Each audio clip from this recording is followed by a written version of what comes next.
located at the bottom of the screen to ask your questions as well. Please note that any chat or Q&A questions or comments that are inappropriate will be the cause for your immediate removal from today's class. With questions, we may answer them directly through the chat or Q&A feature, hold them until a break, apologies, or the end of the class, or if it's more pressing, answered at the time of the question. You will see the presenter screen only, which will be used to demonstrate the information on the screen, as well as some additional resources which we may provide in the chat window. A recording of today's program will be available in a few days through the library's YouTube channel, so you can watch today's program and then review it later if you would like to. And with that and those ground rules out of the way, let's get started. And Terry, it is all yours. Well, thank you so much. Welcome, everyone, and thank you for joining the Access to Capital presentation. First and foremost, I want to thank Kristen, Emily, and the Plano Library for hosting the webinars for today and allowing PeopleFund to participate and share a bit of information regarding this important topic. My name is Terry Ramirez. I am one of the loan officers here at PeopleFund. I cover many of the surrounding counties of the DFW Metroplex area. PeopleFund is a nonprofit community development financial institution. Our organization has been in place now for over 30 years. We are mainly here to help the brand new startup business, as well as provide assistance to a young business who's been around for a few years. We have 8 offices centrally located throughout the entire state of Texas. So any customer who is in need of our services can certainly find one of our offices that will be near to them, no matter what area that they live in. And with that said, we're going to go ahead and get started. So the agenda for the day is going to be mainly working on topics about sources of funding, essentials of credit, what it takes to get funding out there, the types of credit that is needed, the types of businesses that we work with, and then preparing to apply ultimately for a business loan. Now, the first thing we talk about is just debt versus equity. Many times that when you're first time, business out there, it's a scary thing to launch a business. So this is where we have so many different types of resources that can help you out.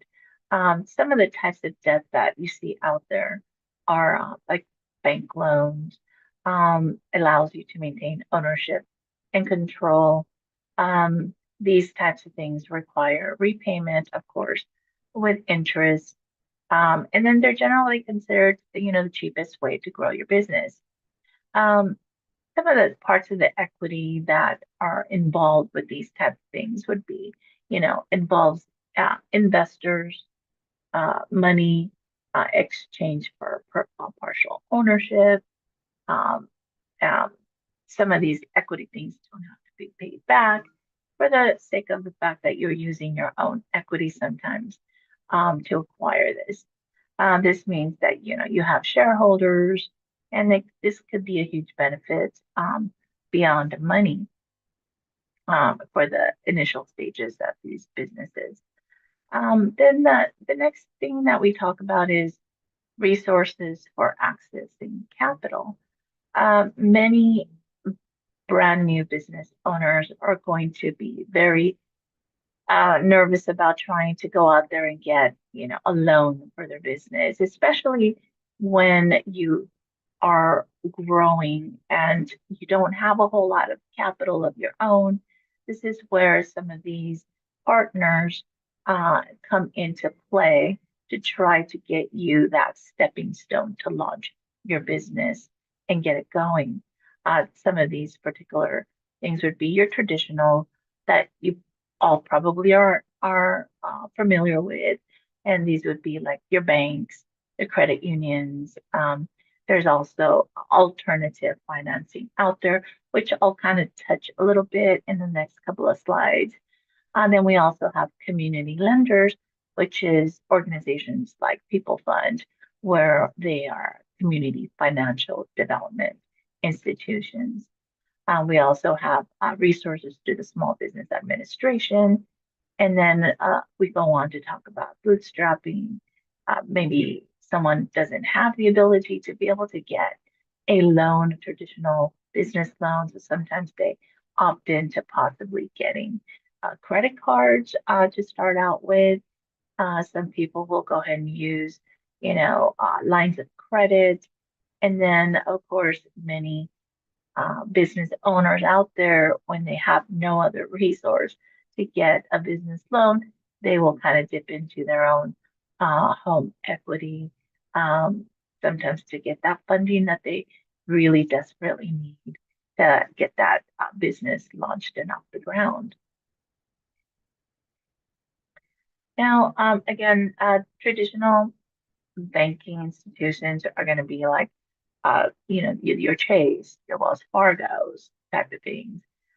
These types of banks are highly regulated. It is more lucrative to try to go with these types of options because they are uh, more available in lots of different cities, and but most times it's going to be a little bit difficult to try to get um, loans for brand new startup businesses or young businesses because some of these lending institutions require a lot more as far as, they need to be established for sometimes 3 to 5 years already. And it's difficult sometimes to jump right smack into that type of financing. And then this is where some of these community development institutions could fit the customer sometimes a little better. They can work with companies that are barely starting out, that are not yet established. So that's where the banks kind of differ a little bit when it comes to these types of loans. It's still a great way to have a partnership with them because eventually you're going to still need them because you want to grow your business and eventually you want to become financeable through those as you grow. So that's just one format that is usually out there that people would go to as the first source. Alternative financing. This is pretty much a lot of customers, again, who are very young in their businesses and are starting to launch their businesses. Um, these types of institutions can give you a mirror of getting financeable. They make it look very easy to get types of loans. They will offer you very low credits, low interest rates. They will want to say, "Oh, I can give you the funds within a day or within a few weeks," and some of them can be a little predatory. I have had quite a lot of customers come to us in the past and say, Terry, I need help. I ended up taking out this loan for my business that I needed to get started. Unfortunately, they are wanting a monthly payment to be, done weekly. Rates have, they could be much higher at times with them. You have to really watch the fine print when it comes to alternative financing. You really have to do your homework when it comes to these types of uh, ways of routing if you were going to need them. Um, I'm not saying that it's not always a bad idea to go with these types of organizations. But let's say, for instance, somebody is having a really big job that they need to complete, and they know they're going to get paid, let's say at the end of that project. Well, if that particular business possibly needs immediate cash to go and buy more inventory or supplies to finish that job, well, then those types of short-term lending could be options for those particular customers, but it's traditionally not always the best idea if a young company wants to go out there and get like a term loan that can be fixed over a longer period of time to help them grow their business. So that's a little bit about alternative financing. Um, so Now, the better options could possibly be working with, community lenders. Again, community development financial institutions. These types of organizations are in place to kind of be the stepping stone to a young or a brand new business. We kind of work hand in hand with those bigger traditional lenders. We are the type of organizations that will work with brand new startup companies, which many other lenders do not even touch that at all. So these types of organizations could be possibly a good fit. They have they're nonprofit organizations. Of course, the mission is to serve the young companies, the underserved, the and also to bridge the gap with some of the predatory lending that's out there. They're more regulated because we they're monitored definitely by the SBA, which is the Small Business Administration. From that point, you can go ahead and you can go to one of them and say, when we sit down with the customers, we really go through and um, kind of go from the beginning to end and really helping the business try to understand how these types of loans could either help or affect or be of use to a young company trying to launch a business. So it's a great idea to get with your community development institutions and give them a chance and find out if that could be a good fit for them. Um, some additional things that these types of organizations offer are technical assistance. Now, most times, when somebody gives you a loan, it's going to be like, okay, fund the loan, and then goodbye, see you later. Just make sure, you give us your monthly payment every time. Well, with these organizations, we actually can be partnered with you for sometimes up to 5 years from receiving those funds. They can help with education. They offer training.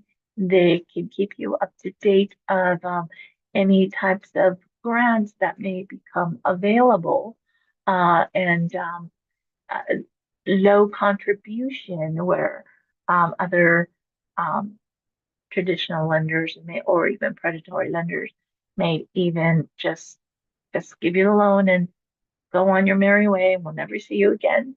So this is almost like working together as a team to help your business grow and then move you to the next phase of um, of your business. And so this is again where the Small Business Administration also comes in. And SBA is definitely there to help the young small business. They have a wide range of products that are available. Although SBA is not an actual lender, they are more of a servicing organization. Many people will go there first to inquire about SBA lending or about small business loans. And what they do is they have a pool of preferred lenders that they work with, and many people will go in there, reach out to one of those organizations, and from there, kind of get the process started. So we don't just leave you hanging there.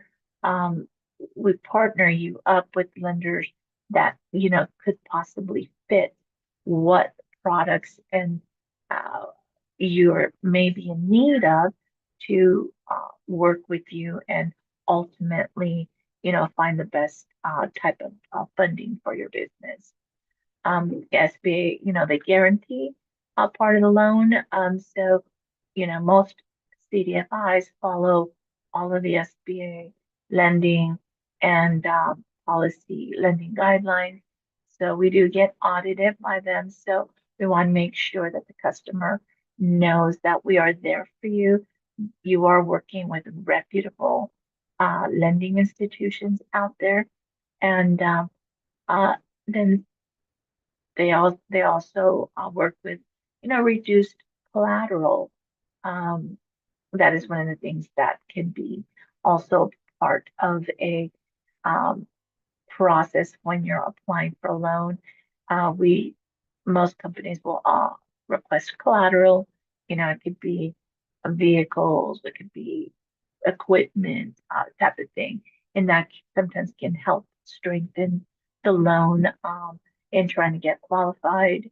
And again, continuing with business education, training, technical assistance. That's all kind of like the packaging of working with some of these types of institutions. Yeah, so the next thing we'll talk about is personal credit. Personal credit is very important when starting out as a young business or new startup in trying to get qualified for a loan.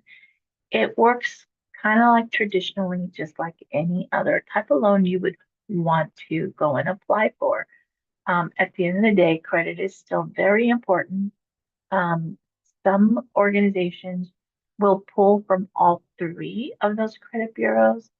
Some only pull from one or the other. Uh, with our organization, specifically, we only pull from TransUnion. And those pulls on credit reports are usually soft pulls, so they don't affect the customer negatively in any way. The initial reason of pulling that is just to take a look at the body of the credit report to see kind of where you are at as far as does the customer have any major derogatory accounts out there? Do they have large amounts of past dues, collections, bankruptcies, that kind of stuff? So it's a way that most of these institutions are going to assess kind of where you are at initially when you first apply for a loan. The personal credit score just kind of gives you a little range here, and I'm sure most of you know um, the average of how the scores, the bureaus score credit. And this just kind of gives you an idea of kind of where you're at. Now, some of the CDFIs out there, they don't necessarily fixate on the score per se, the number. Some of them are more just looking at the body of the credit report just to see the type of activity that has been going on with that particular customer. Maybe it's possible that others do, um, but some of us don't. So sometimes we've been able to work with a customer that has like a 550 FICO score.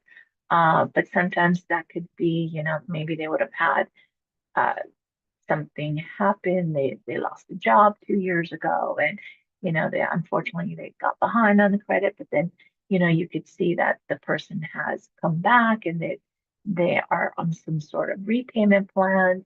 And so for us, the actual score is not that important. What is more important will be like the body of the report. Alrighty, so these are some of the just a little bit of the personal behaviors of credit. Of course, positive behaviors, of course, consistently paying your bills on time, of course. And this is one that's kind of something that could be useful for our customers out there is their credit ratio utilization. Sometimes people think that if they have lots of credit cards and this would be a good thing. Sometimes, like if I'm using the credit quite often, that could also be a good thing. That sometimes may not be a good thing.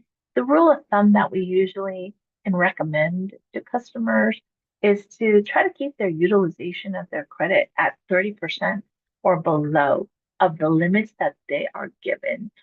Because sometimes if somebody has, let's say, 5 credit cards out there and they're all maxed out, well, that in turn actually the bureaus look at that as almost bad credit. And you sometimes somebody's like, but I make my payments on time. How could my FICOs be low? Well, it could be possibly because the utilization is really high. And so now the bureaus have scored you down because you kind of are at a little bit of a risk to them because of the cards being maxed out. And so that's why a rule of thumb is just keep them at like 30% or below. And that usually is a good way of keeping credit up and moving along. Um, also apply uh, for open and open new accounts. But again, be careful, you know, how many accounts you go out there and open up and don't max them all out at the same time. And then keep a mix of revolving and installment credit. So revolving refers to like credit cards, that sort of thing. Installment credit could be like a car payment. Sometimes if somebody got a personal loan out there, that's considered an installment payment. Business loans, type of thing, also considered installment payments as well. And then also you could see here what some of the negative behaviors could be, you know, to try to not make late payments. And then, of course, that high utilization, the high debt to income ratios, what I was just talking about. And then the balances when they're near a maximum, and that could give you negative credit. Exceeding spending limits, that's a big no-no. That will automatically, you know, drop down your scores for sure. And then, of course, absolutely no opening new accounts that are fraudulent or anything like that. And then negative public records. So those are some of the things that kind of affect someone's credit. Okay, so the next one we have is just the 5 C's of credit. So rule of thumb to keep track of, you know, just the character, capacity, capital, collateral, and condition. That's what we call the 5 C's of credit. Um, so again, it's just, you know, keeping track of your credit report. I know sometimes people are a little weary of looking at their credit report. I always say, don't be scared of looking at your credit. Try to pull it at least once a year, review it really closely because there are times where uh, things may end up on your credit that don't even belong to you. And one thing that I see quite often is let's say someone who was renting an apartment somewhere and they went ahead and moved out and they thought they paid everything that they owed on it. And then we'll go pull credit. And then a year later, I'm like, oh my gosh, there's a collection on your credit report from this management company. And the customers were like, oh my gosh, I paid them. And, you know, they're coming after me because they said I didn't clean the carpet right or something like that. I mean, you would be surprised how many times I see that on people's credit reports. And anything that you see in those reports that is suspicious that you know does not belong to you, try to take care of that right away. Contact that creditor, contact the credit bureaus, and try to resolve it quickly because it will not go away until you go in there and do something about it. And it can potentially hurt your credit for years to come, even if it's something that showed up that doesn't necessarily belong to you. All right, so the next topic is our business credit. Business credit is definitely important. Um, Now, when it's a brand new business starting out, you're not going to start off with business credit. This is something that you have to establish over time. Initially, when a business is out there trying to get a loan for capital, for working capital or for equipment or to use for marketing and advertising, whatever you may need it for, most times you, the owner of the business, are going to have to be the guarantor for your business. So what's going to happen is you would use your personal credit to kind of get that business loan, even though it's called a business loan, but it's technically you would be the guarantor to begin this. And then over time, as you grow your business, as you start opening up business accounts out there, you will hopefully start establishing business credit. Some of the easiest ones to start with are going to be like business credit cards, and eventually getting you financeable to be one of those bigger lenders out there. That's when you can start definitely uh, getting that business credit going out there. Um, so business credit, it creates a separate identity for the business. It helps create business relationships with, your bank, your lenders. It provides, an additional layer of security for your business, and uh, and then by then it starts becoming a little bit easier to obtain financing uh, for the business as opposed to using your own personal uh, credit to to get those types of financing that you may be needing.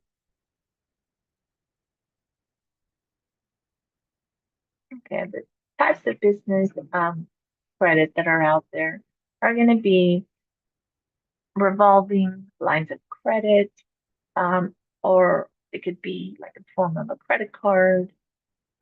Typically, business owners use those for everyday purchases, small recurring expenses. Of course, credit cards have variable interest rates. They do change. They do tend to be a little bit higher interest rates than your typical term loans. But sometimes as you're starting out, you want to start establishing that. And then you would have to just be your own advocate. You'd want to know how much you would want to be running on those credit cards, depending on those rates, because they are a little on the high side. Um, they may or may not have reward systems in place, which I know some businesses love to have that for their business expenses as well, um, or any other expenses put on credit cards that could be paid off, you know, to avoid interest. So it's more beneficial to try to pay off your business credit cards at the end of every month, but we all know that that does not always happen, when you have a young business getting off the ground. But it's just, again, just trying to be responsible when you are out there trying to get either lines of credit and credit cards for the business. Now, there are also business lines of credit. Again, these may not always be available to a startup or a young business, typically that would be somebody who has been around for, let's say, 3 years and under is what I would consider a young business. That's when you have the most difficult time in trying to get financing for the business, because during that time you don't have any real revenues that are showing. You are barely establishing the business. You're just getting it launched off the ground, getting it going. So sometimes lines of credit may not be available right out of the gate for you, but as your business grows, that's something that can definitely be available, as time passes.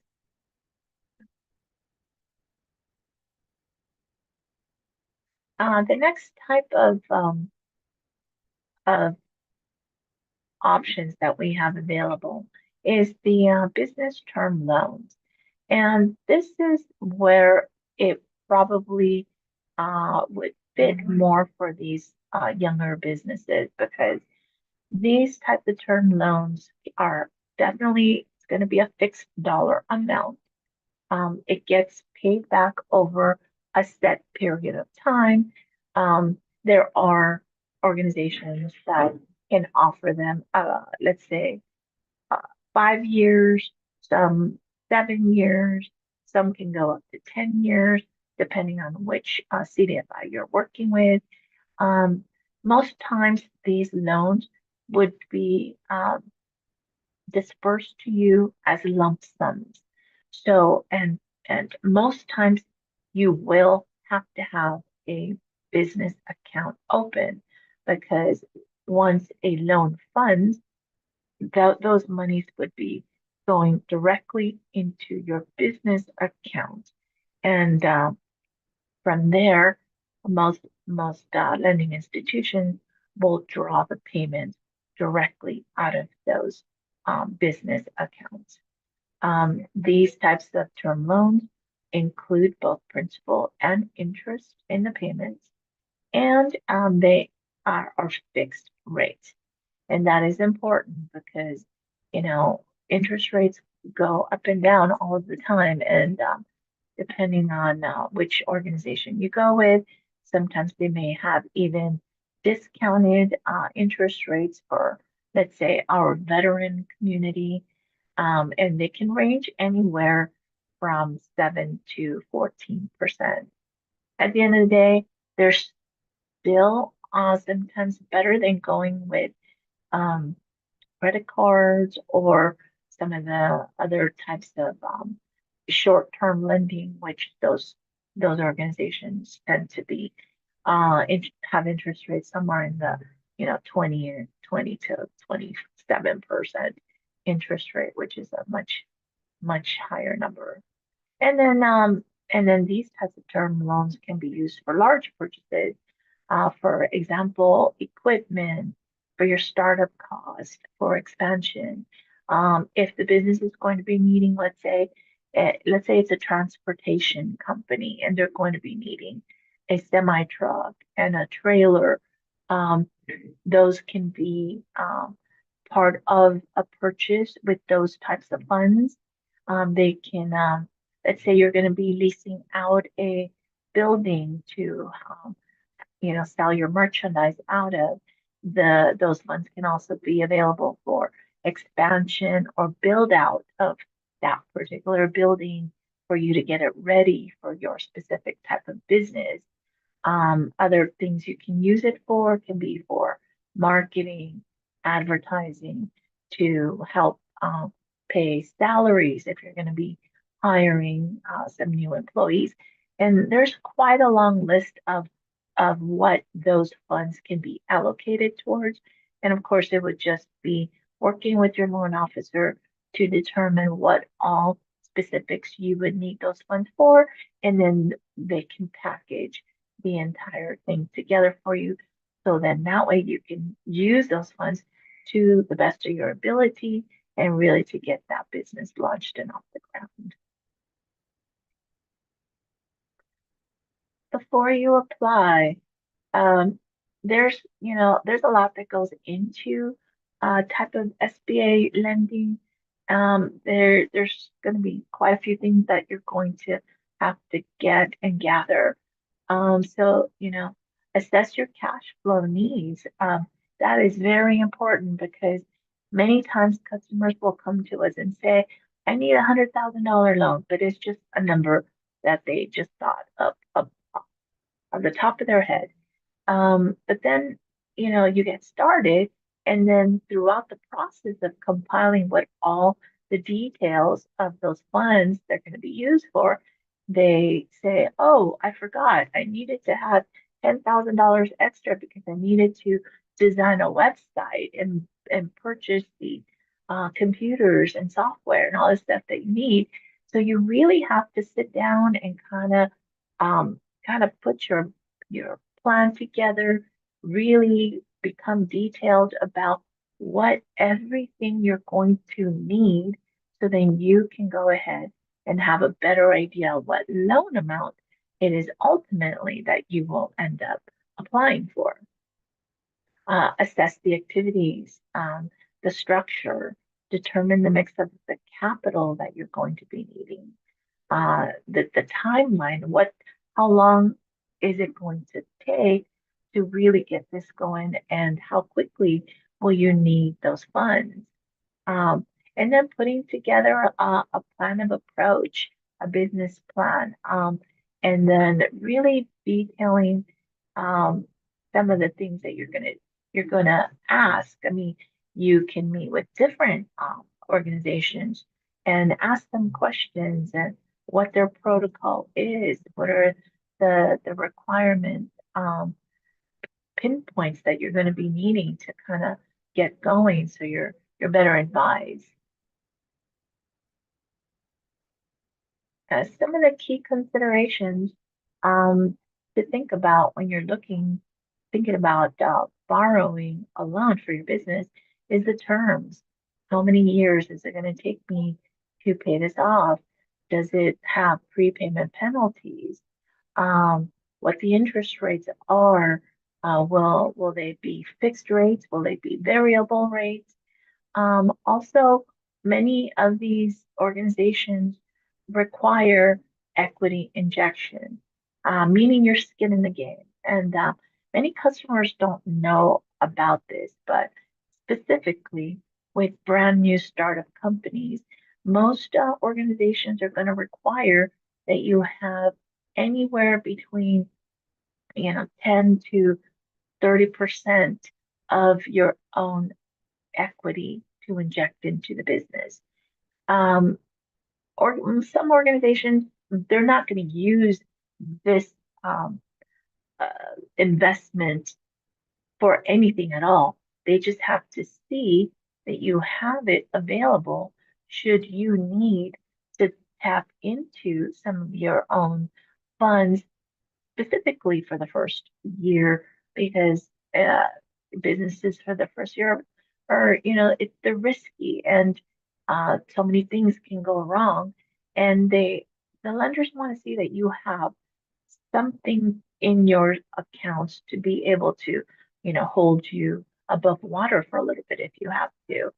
Also, what is the payoff amount? Am I going to get charged additional fees if I paid it off early?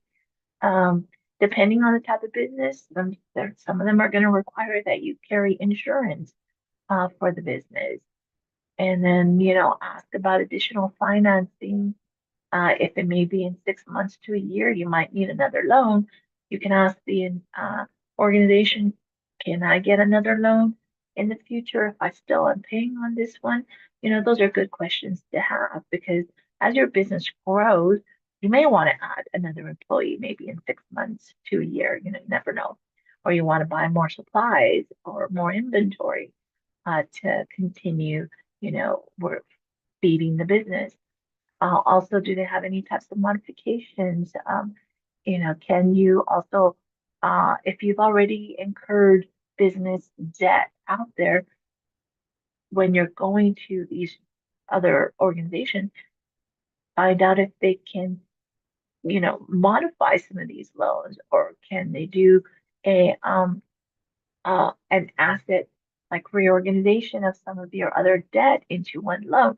So those are just lots of different things that that you can ask for, the timing, what the requirements are, ask about, savings, how much do I need for that? Uh, Personal financial situations and credit.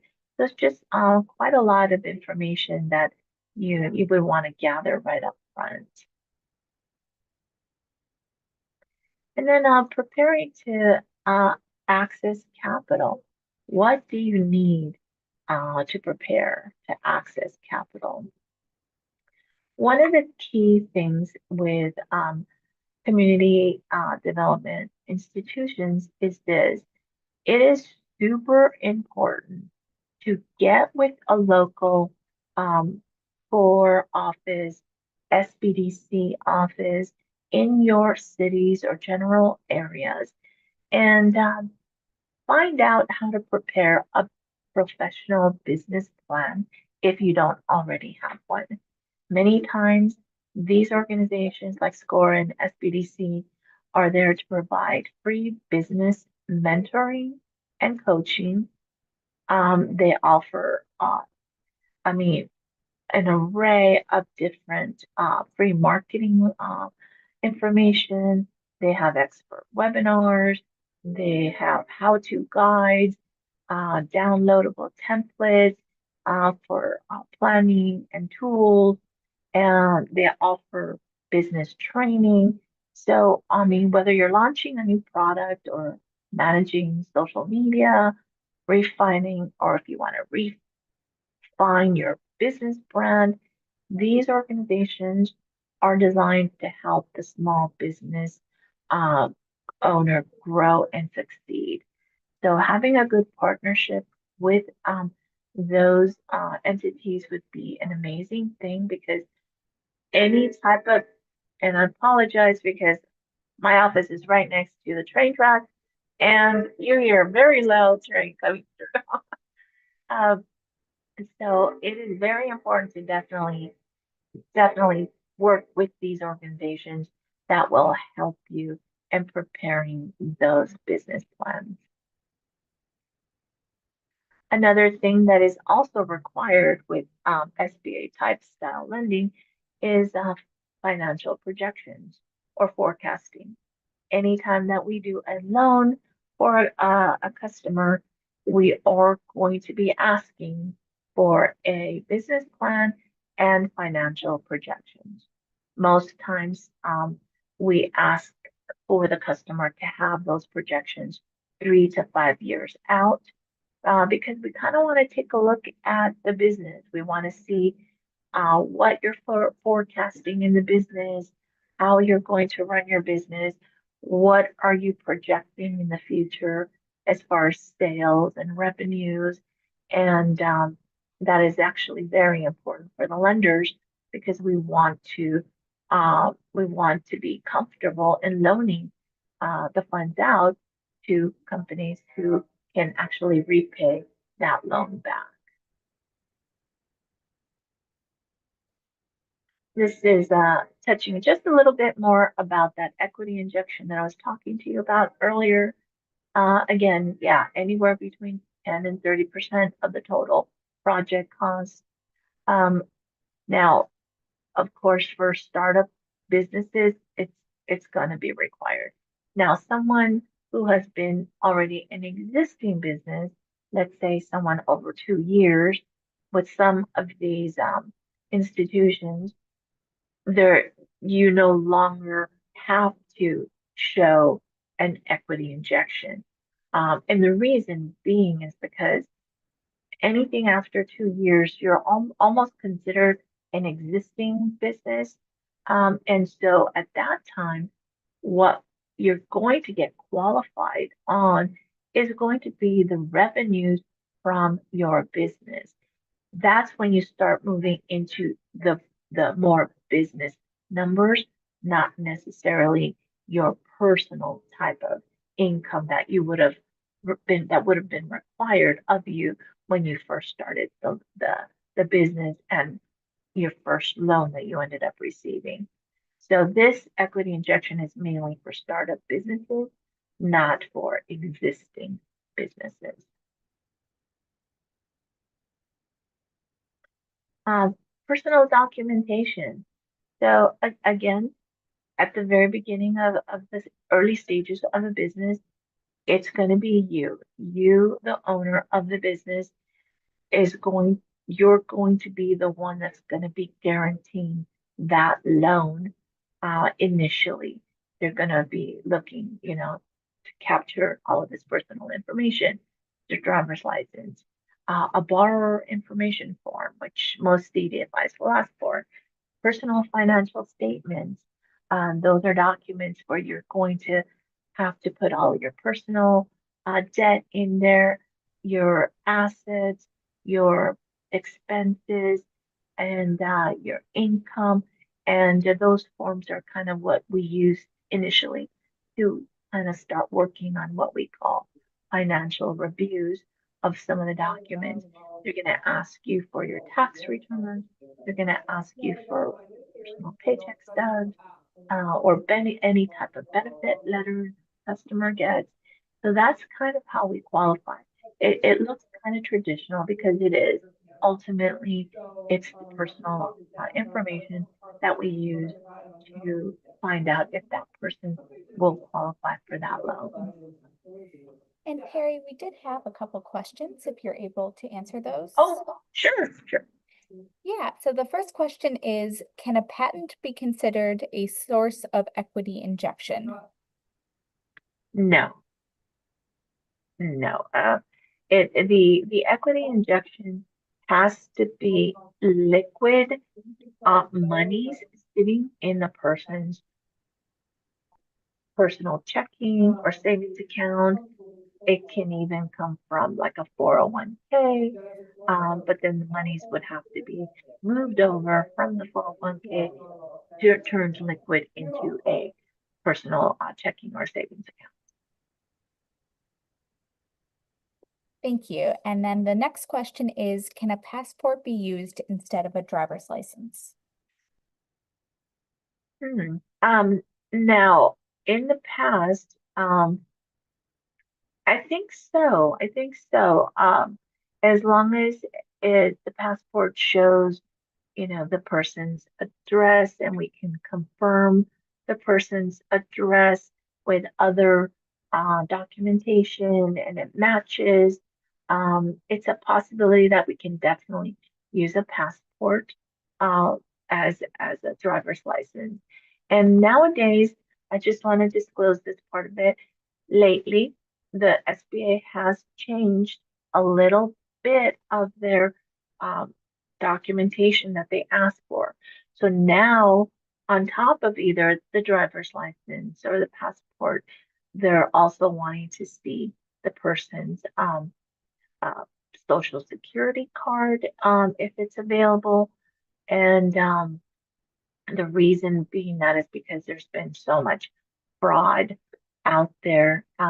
And these are just additional forms of verifying the identity of individuals to make sure that we are working with the true person that is applying for that loan.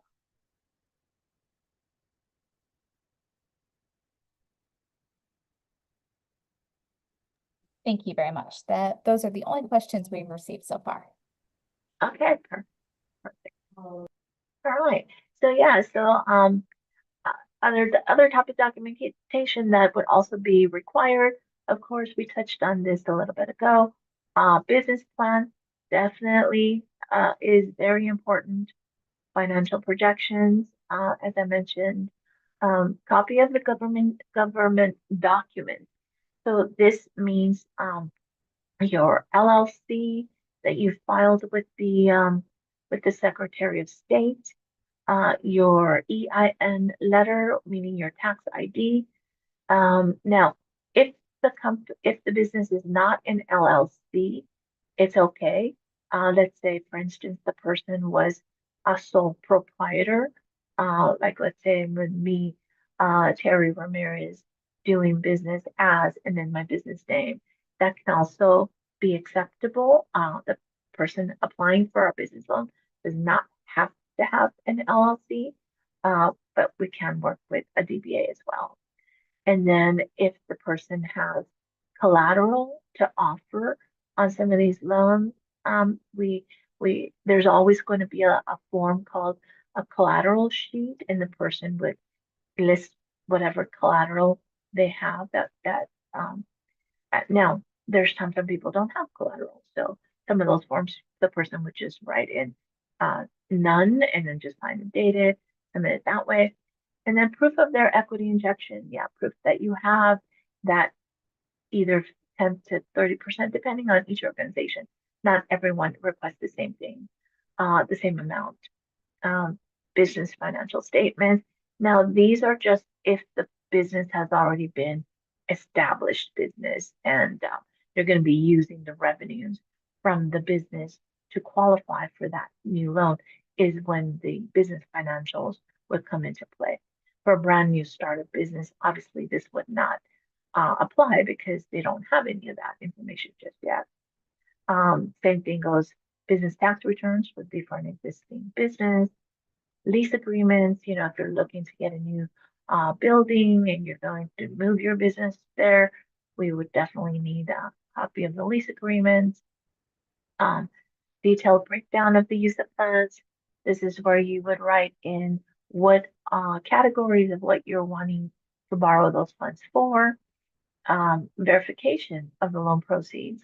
So this is another thing that we work with our customers. Once we've gotten past qualifying them if they can qualify for the loan, then we start working on gathering all of this other documentation to ultimately prepare the file and then get it submitted to underwriting. They'll if they'll even will even ask you business debt schedule. This is where you would enter in any business debt that you currently have. You would write it up on one of these documents, and then the business bank statement, also very important to have. Typically, we ask for the last 3 months of business bank statements and any additional supporting documents that would be needed depending on the type of loan. Uh, Licenses and permits don't always apply to every single type of loan, but we put that on there because there's times that some of those things are required as well.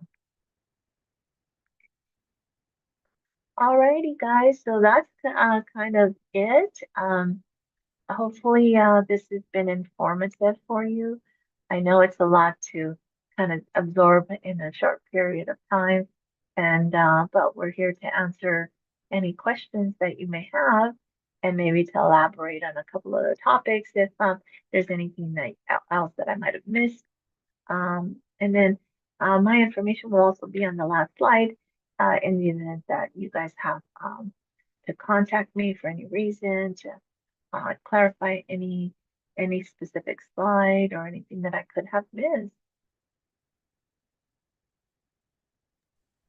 And as a reminder, if you do have questions, please use the chat feature or the Q&A feature located at the bottom of your screen.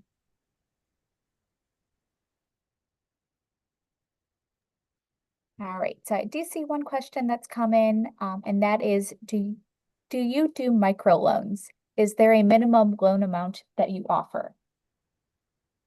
Yes. So with our particular organization, we offer loans anywhere from $5,000 up to $350,000 for a brand new startup business. Now, if it's an existing business, which is 2 years or over, it can be anything from 5,000 all the way up to 500,000. We do offer 3 loan programs, and they're pretty simple. The first one that we offer is called a Flash Fund. That particular program goes up to 25,000. The next program we offer is called a micro loan. That one goes up to 50,000. And anything over 50,000 is considered what we call an SBA 7A loan. Those can go up to over 50,000 up to 350,000. for a startup, or if it's an existing business, up to a 500,000. And then anything over that amount would be considered an SBA 504 loan, which those we also can work with. Those are types of loans that, for example, if somebody's trying to purchase a mall or a strip mall or a building, and those loans can go upwards to 5 million, I believe.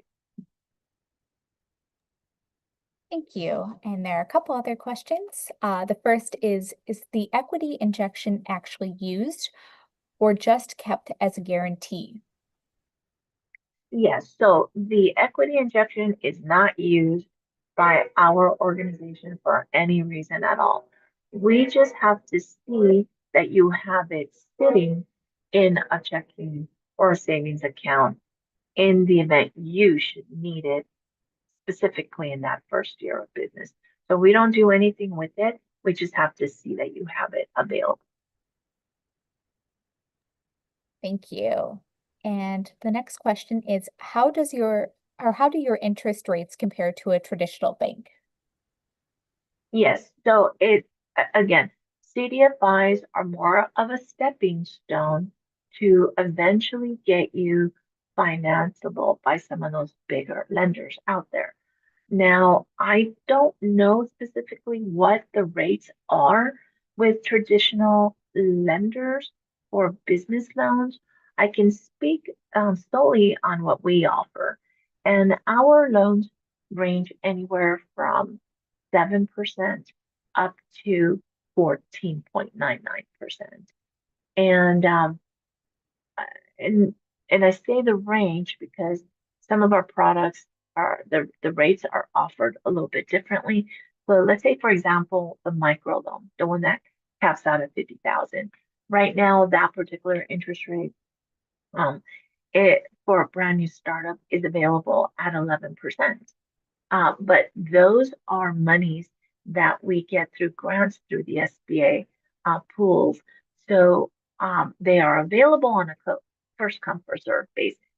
So if in the event they run the money's runs out, then it might jump up, slightly higher. It just depends.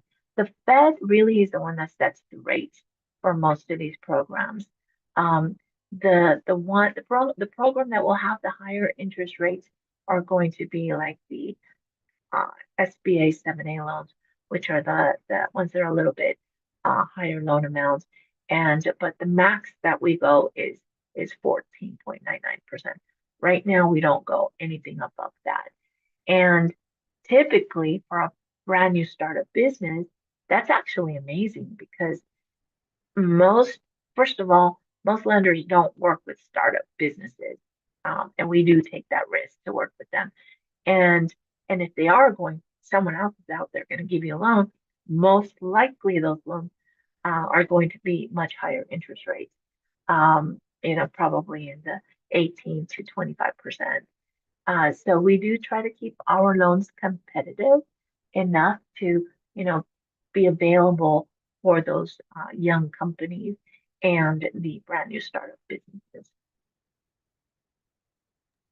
Thank you. And I have two more questions. The first is, can you work with people in other states outside of Texas? Oh, I forgot to tell you that earlier. Okay, so currently, no. We cover the entire state of Texas. For now, there is talk of possibly venturing into the Oklahoma area, but that has not been concrete. But for now, we can only work with the state of Texas.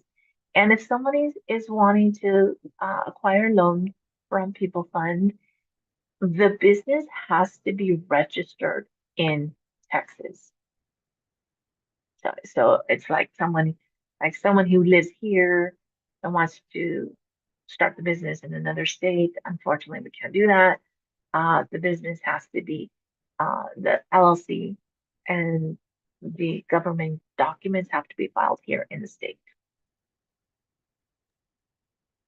Thank you. And I think we have time for maybe two more questions. The first is, do you provide home equity loan for a startup business? If yes, what is the interest rate? I'm sorry. The question is, do we offer a home equity loan? Yes. Do you offer a home equity loan for startup business? And if so, what's the rate? No, we don't offer home equity loans. Now, um, if if someone is wanting to start a business and let's say they have collateral that they want to put up to guarantee that loan, um, we can go ahead and take a investment property as collateral, but it cannot be a primary residence that can be used as collateral. So, so the first part of the question is no, we don't offer any type of home equity loans, only just strictly term business loans. But real estate can be used as collateral, but just not your primary residence. Thank you. And for our final question, is PeopleFund a government or private entity? So we are a private entity, nonprofit that we are connected through the SBA, and we offer term loans specifically backed by the SBA. So we're monitored, heavily regulated through the SBA to be able to offer these programs to our customers. Wonderful. Thank you so much, Terry. That is the end of our questions that we've received. We so appreciate you presenting today's program on access to capital. And again, for everyone, Terry's information is on the screen. So if you have more questions for her, please feel free to reach out. And a recording of this program, again, will be available in a few days through the library's YouTube channel. With that, we want to say thank you so much to Terry for our program today. It was wonderful with lots of good information. And that is it. So thank you so much for everyone for attending, and we look forward to seeing you at our next program. All right, wonderful. Thank you, everyone. Thank you so much and have a wonderful day.